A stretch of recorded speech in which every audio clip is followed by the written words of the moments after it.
Bugdo TV.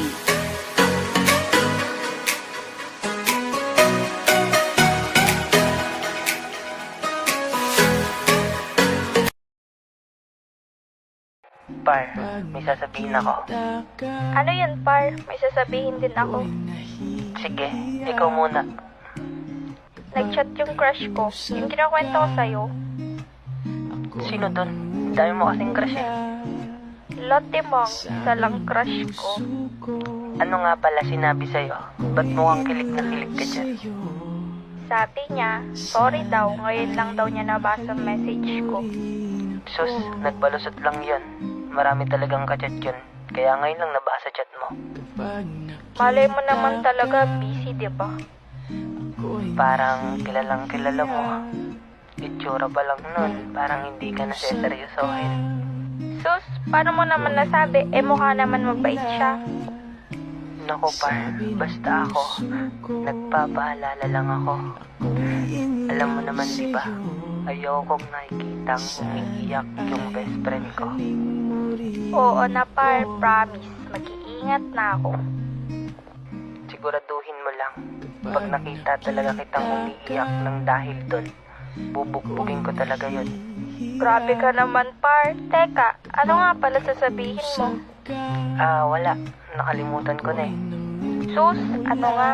Para kang timang. Uy, baka may crush ka na rin. Naku, malabo na akong pansinin ng crush ko na yun. Ba't naman? Cute ka naman, Par, ah. Di ka papansinin. Ngayon, pa nga lang na nasa harapan na niya ako. Di na niya ako pinapansin. Paano pa kaya pag umamin ako? Teka, sino ba kasi? Ang gulo mo, Par. Ang sabi ko, malilig na tayo. Yari na naman tayo nito kay ma'am. Oo nga pala. Tara na. Mr. Kyle and Miss Kylene, bakit late na naman kayong dalawa sa klase ko? Ma'am, sorry po. Napasarap po ng upo sa labas eh. Baka gusto nyo doon na lang kayong dalawa sa labas. Ma'am, hindi po. O sige, pumasok na yung dalawa. Uy, Par, nakatingin sa'yo si ma'am. Par, si ma'am nakatingin sa'yo kanina pa. Miss Kylene, please stand up. Ma'am, Anong ginagawa mo? may tinitignan lang po, ma'am. Okay. Wala. Okay. Lahat ng sinabi ko, paliwanag mo sa una. Ma'am, See? Hindi ka na nga nakikinig. Late na nga kayong pumasok ni Mr. Kyle sa klase ko. Magsa-cellphone ka lang. Now, get out! ma'am. Naiintindihan mo na yung sinabi ko? O gusto mo pang tagalugin ko pa? Hindi na po, ma'am. Sorry po ulit. Naman pala eh. Labas na. Punta ka mag-cellphone sa labas. Par, okay ka lang? Ikaw kasi, puro ka cellphone. Kachat ko kasi yung crush ko eh. Yan na naman tayo sa crush mo eh.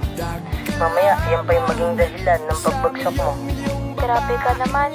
Minsan ko lang naman kasi makausap yun. Oh, sige na, kumain na tayo. Una ka na, Par. Bakit, Par? Sabay daw kasi kami ni crush mag-recess. Sayang, Par. Libre pa naman sana kita. Ay, sige, Par. Enjoy kayo ah. Oo ba? Share ko sa'yo maya. Kahit wag na. Una na ako. Ay, ikaw ba si Kylie? Ako nga. And you are Jake, tama? Yup, tama. Tara, kain na tayo. Baka nagugutom ka na. Kanina pa nga eh. Tagal mo. Sorry na. Tara na. Libre ko. Para makabawi naman ako. Sige, sabi mo eh. Ma'am, dalawang order nga po ng siopaw tsaka buko juice. Wait, kumakain ka ba ng siopaw? Oo naman. Favorite ko kaya yan. Wow, so imbala tayo. Uy, Par. Ngayon ka palang kakain? Oo, haba ng pili. Oo nga pala, Jake. Si Kyle, best friend ko. Hi, nice to meet you, Kyle. Nice to meet you rin. Ano in-order mo, tol? Ganun din. Ganun kasi kinakain namin pag magkasama kami ni Kaylin.